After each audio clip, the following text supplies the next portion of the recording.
Before I go back to John 6, one of the questions that was raised, I need to answer it so I can leave, what about the manna? They ate Passover, which is communion. Passover is about the death of the lamb. They ate Passover and they were healed. But they sustained their life with manna. God provided manna, bread from heaven. What is manna? God himself explained what it is, and I need to show it to you. Deuteronomy chapter 8, where he fed you with manna. Maybe you start from verse 15. Yeah. Who led thee through the great and terrible wilderness? We are cutting. We are just trying to go to the point. Moses was telling them, remember the Lord your God when he brought you out of Egypt, that he led you through the wilderness before bringing you to the promised land. Meanwhile, I need to maybe make a statement on that. Especially if you're a young believer, you're a young Christian. When you come to Christ, you are wanting everything to be fast, fast, fast. Want God to make you a millionaire overnight, make you this overnight, make you this overnight, make you great man of God overnight. And there might be young ministers, you come answer the call of God, you want quick success, you want to get to the top of the mountain fast. Listen to me. Anything that is instant is not from God, it's from the devil. Instant promotion, instant fame, instant greatness is Satan. It's a setup. And anytime you see, the man will fall later. Do you know what happens if you take a skyscraper and just build? 3 days is up. 15 story. With what I know, you can go and get your office there. Me, I will not near that building. If me and you are to have appointment in that building, you have to come down. We'll hold it in a nearby restaurant. Because that building has no future. Anything that lacks process lacks a future. Anything that God does goes through process. Do you know the only time I've seen God grow a tree overnight was when he provided shade for Jonah. Jonah went to the land of Nineveh after rebelling and disobedience. And the sun was beating him because it was desert. He now prayed. God made a tree grow overnight. Guess what happened to that tree? It died overnight. And Jonah started crying. What kind of miracle is this? You made the thing grow overnight and he also died overnight. Because anything, look at pregnancy, the coming of human being into the earth. It will tell you something about the making of man. That night the baby is conceived. Give birth to that baby and see what it will be. Blood. Anything that is instant is Satan. Anything that has process is God. That's how God blesses you. So don't come to Christ and start hurrying him. All your millions must come immediately. Of course, God will blessing you, but you'll be growing, you'll be moving. That's why when he brought them, he didn't take them from Egypt to the promised land. The promised land is your destiny. It's that place God has shown you. But there is a process going through the wilderness. Why does God want the process? So you'll be matured when you come to that place of your destiny. God has shown you you're going to be a governor, you're going to be the greatest preacher in Nigeria, but you have to sit here. Let me train you first.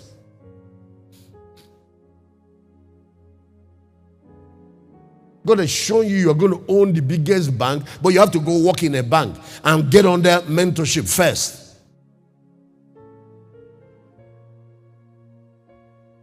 Or maybe work in another type of organization that prepares you for what you're coming for. Now, for example, I met a gentleman, and he's even a pastor. He said God has shown him he was going to be president of Nigeria. I said, no problem. So go to the house. After the house, you can now go for the state and be a governor. And after that, you can now go for the presidency. No, he wants to become president. Let him try 1,000,000 times. He will never be there. I said, why don't you go to the state first? Look at David. God told him, you're going to be king of Israel. But he had to become governor of Judah first and led Judah, only one tribe, for 7 years. It was when he matured with one tribe, God now gave him the whole nation to rule. But this presidents, unless you don't want, you're not serious. God is not like that. God is into process. God told the children of Israel, I'm giving you the land of promise. Then he turns to Moses and said, tell them, I will not give it to all of it at once. I will give it to you one after the other, city after city. You will take Jericho, then you take the city of Ai. He said, because if I give you all of it, wild beasts and other problems will develop and become more problem and wipe you out. You jump into something you cannot manage, you can't handle, it becomes a problem. So they move you in stages. In those stages, help you grow experience, grow capacity, and then you move into the next level.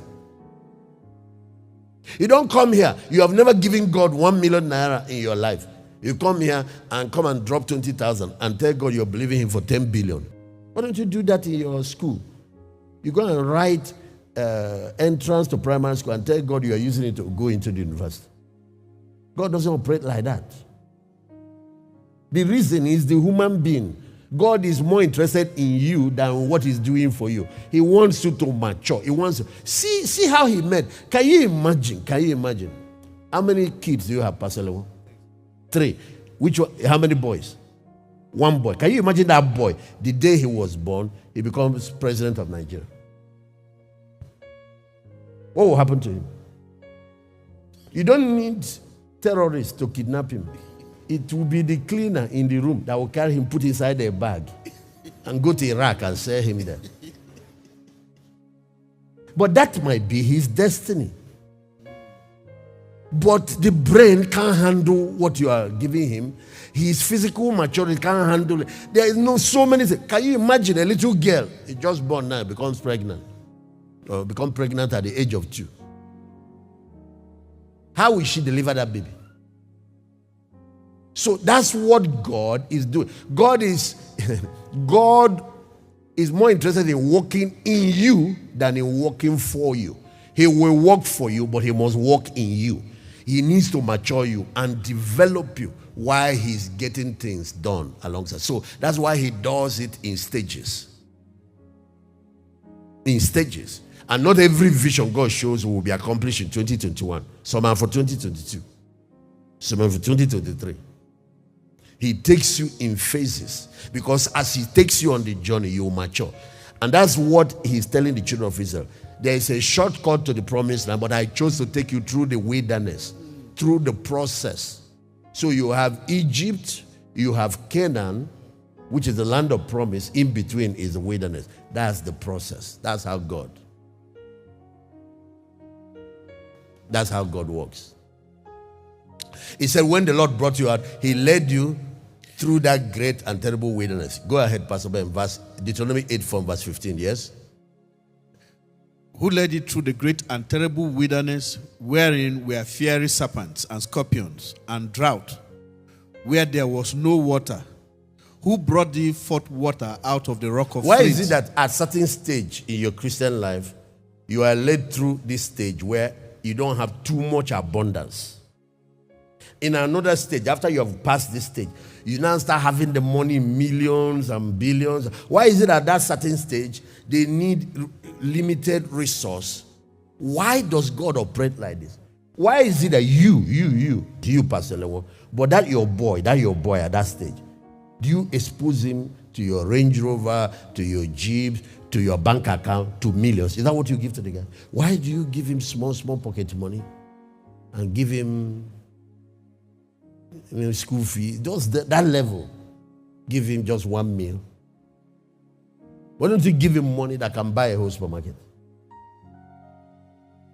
Why is it that there is the stage where God, in developing you, make sure that not too excessive, not just basic provision. He led them through the wilderness where there was no water, but yet He brought them water out of the flint. He makes provision. What is He trying to develop, Pastor Ben? You will see it, verse 16. Who fed thee in the wilderness with manna? You see, when they ate manna, because there was no supermarket in the wilderness, nowhere to go and buy turkey and chicken. That's where He gave them manna. Why did He give them manna? Yes. Who fed thee with manna in the wilderness, which thy fathers knew not, that He might humble thee, and that He might prove thee, to do thee good at the latter end. So the goal of this is to do you good. You are going to enter a large land, a land flowing with milk and honey, a land of prosperity, greatness, where you are promoted. Some of us are living in that third phase now. But we all went through this. Some of us are still in the middle phase. You know, if one person is practicing medicine, another person is in the school, going through the process, cutting cadaver. You don't jump out of school because the other man has the best hospital in town. Complete that stage. One person is flying aero contractor aircraft up and down, flying British Airways. Another person is in school, in a flying school. Process. Complete the process.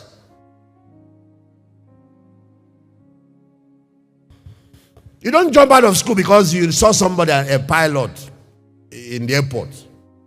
That's where you're going. That he might do you good in your latter end. Ladies and gentlemen, God asked me to speak these words to you. Because some people are getting confused. They don't know where they are. God is not against you at all. The process is for your good. Don't go and start wondering what's going on. Is God? No. All of us went through it. Meet any man who tells you of greatness without the process, tell him that he's lying. And if he's true that he's saying, Satan gave him that promotion. It's not God. Let me tell you what the devil does. He took Jesus. Did you see the three temptations he gave to Jesus? Matthew chapter 4. Have you ever read them? One is command this stone to be bread. But the third one, he took him from that place he was to the pinnacle. A high mountain, very high mountain. He took him to a very high mountain and showed him the kingdoms of the world and the glory of it, all the wealth, everything in this world, and said, all of it I will give you. If you want to be prime minister, president, if you want to be United Nations, if you want to be a world-known minister of the gospel, I will make you famous overnight. Instant wealth. And just from here to there, immediately. You know, the process will take Jesus through the cross. Then he will become King of Kings, Lord of Lords. But the devil gave him a shortcut. He said, see it. You don't need to go preaching, trekking in Jerusalem, all this turning water to wine. You don't need to preach to anybody. Instant, you become a global star. Jesus rejected it. Many people today will take it. They don't know when the devil makes an offer and when God makes one. Did you hear my story that the first 7 years in ministry, God banned me from putting my picture or my name in handbill, in posters and anything. He said, don't do it. The fame you are trying to get, you don't have the stamina to withstand what comes with it. And he said, if you do it, you will vanish. And if I had done it, I won't be here today. So in those days, you won't see me, not even on handbill, not even church or fellowship handbill. You can't put me there. Not in poster, not in TV, not radio, not. He said, don't look for popularity. Complete your maturity and I will take you up to the mountain. Is that not what happened to Jesus? Therefore, God has highly exalted him. But Satan tried to give him that exaltation first. It's called instant promotion, instant exposure, instant. You get exposed. And he told me in those days, he said, the warfare that come at the place where you're trying to get yourself, you are not ready for it. Do you know what was going on? Archbishop Idahosa was my mentor and fathering us in those days. I was trying to get to where he was fast.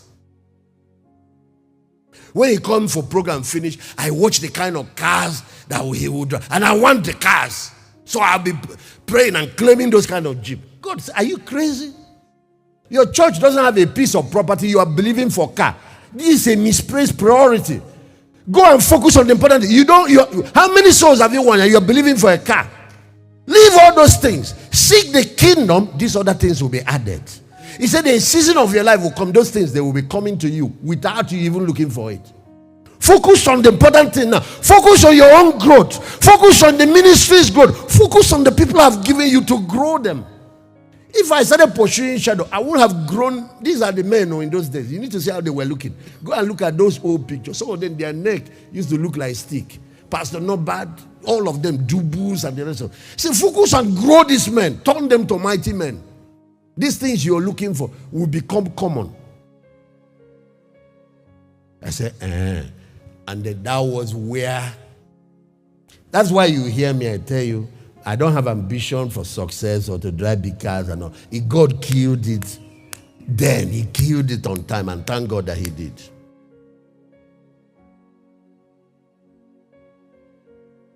Who fed in the wilderness with manna, which your fathers knew not, that he might humble thee, that he might prove thee.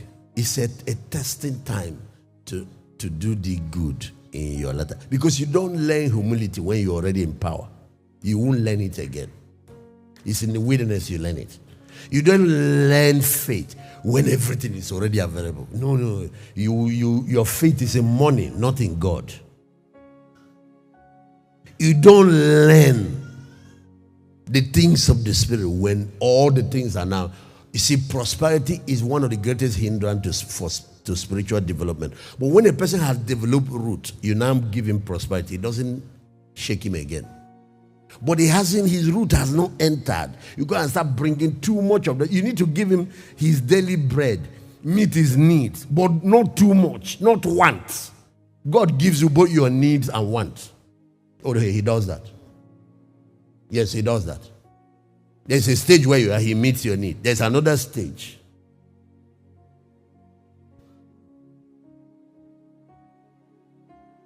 You know, these days, sometimes I just think about something. Next thing somebody brings it. I have not even prayed about it. I don't say it has happened. Pastor Sarah, it has happened and happened and happened. One day we just discussed something. I said, this type of car, I think I would like to have it just for official purpose. Then she asked me, when we go to US, are you going to buy it? I said, I don't buy car with my money. We went to preach somewhere. And I finished preaching. That night, I was getting a call from a guy. I know him for years, but he has lost touch for a while. He said, I was watching you. I was in UK watching you. He said, there is a gift I brought for you.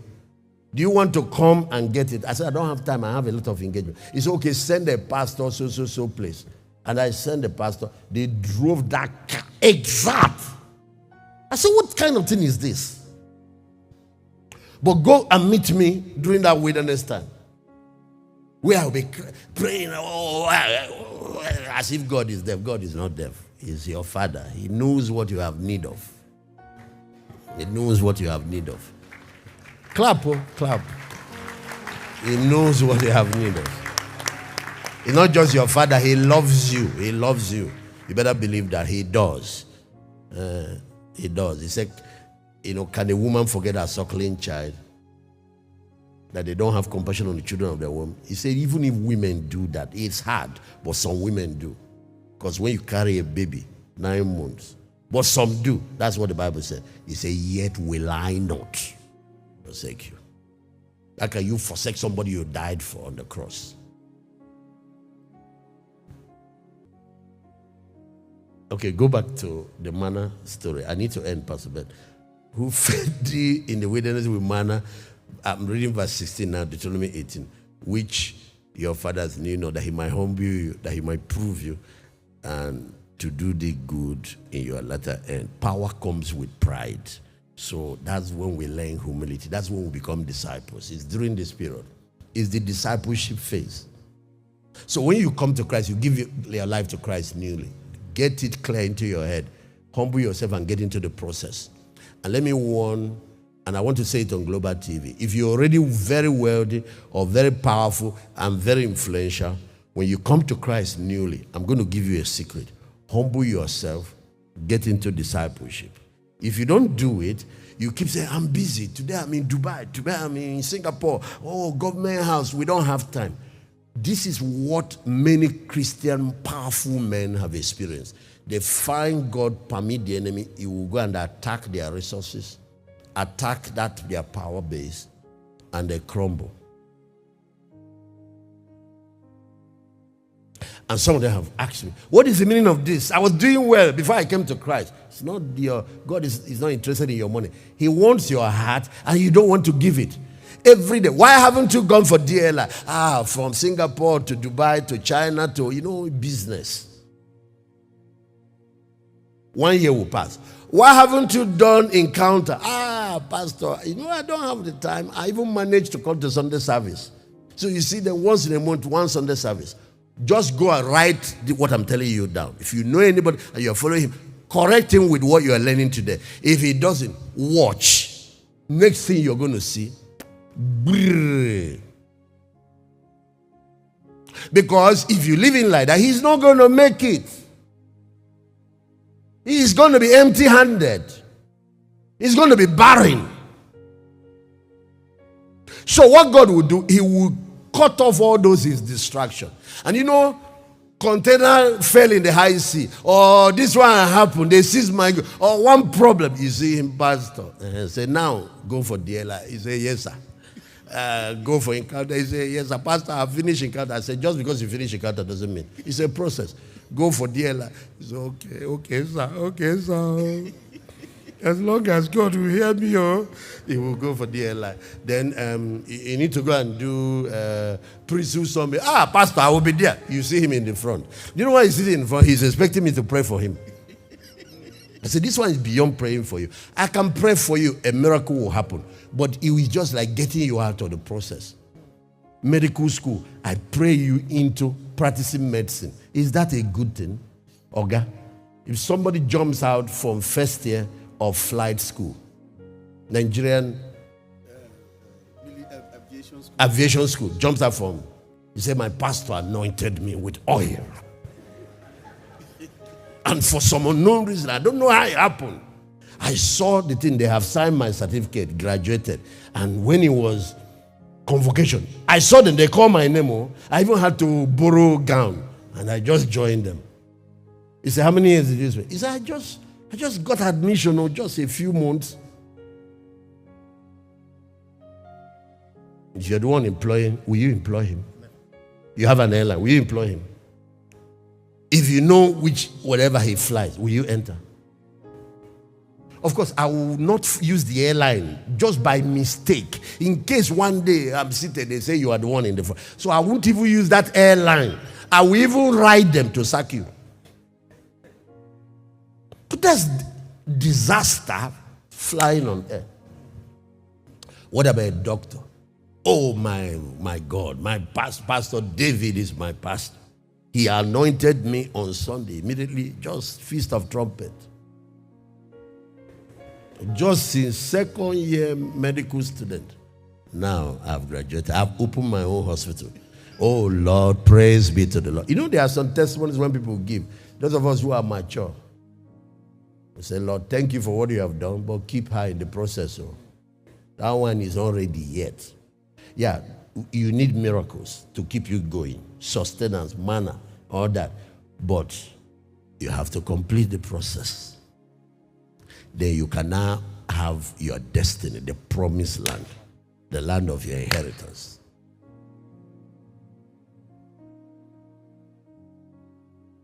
That he might do thee good in your latter end. Then let's read verse 17. Pastor Ben, read it. And thou say in thy heart, my power and the might of my hand has gotten me in this world. Yes. Verse 18. But thou shalt remember the Lord thy God, for it is he that giveth thee power to get wealth, that he might establish his covenant, which he swore unto thy The ones fathers. that have not gone through the process are the ones that make that mistake. I'm a self-made man. It's my hard work that got me in this world. The ones that went through the process, when they get to the promised land, they know it's God that made them.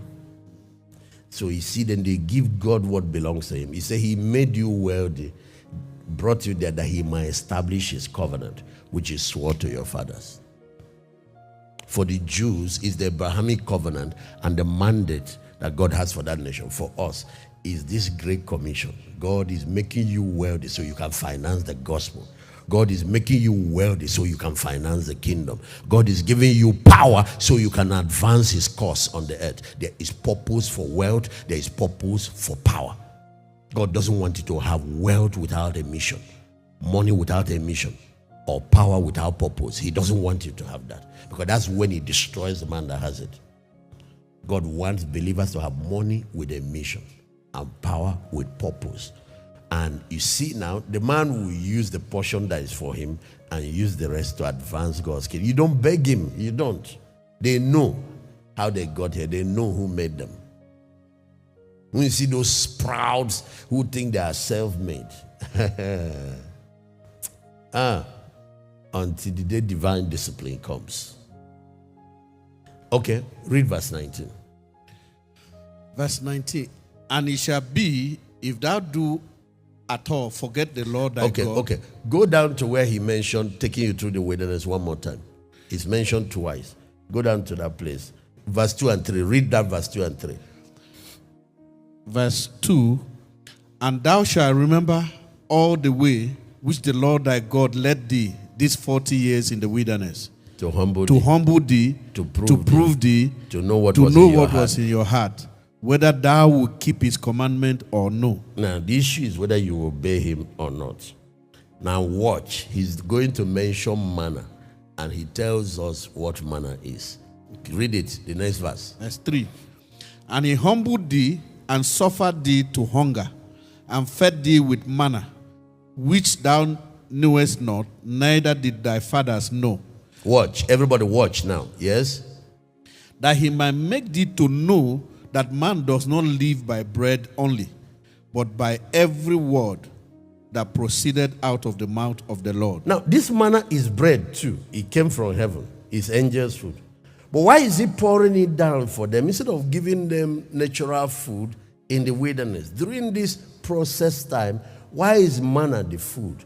God is changing the diet to teach them one lesson. That man does not live by bread alone, but by every word that proceeded out of the mouth of God. God's word is God's mercy. God's word is God's diet. God's word is food indeed.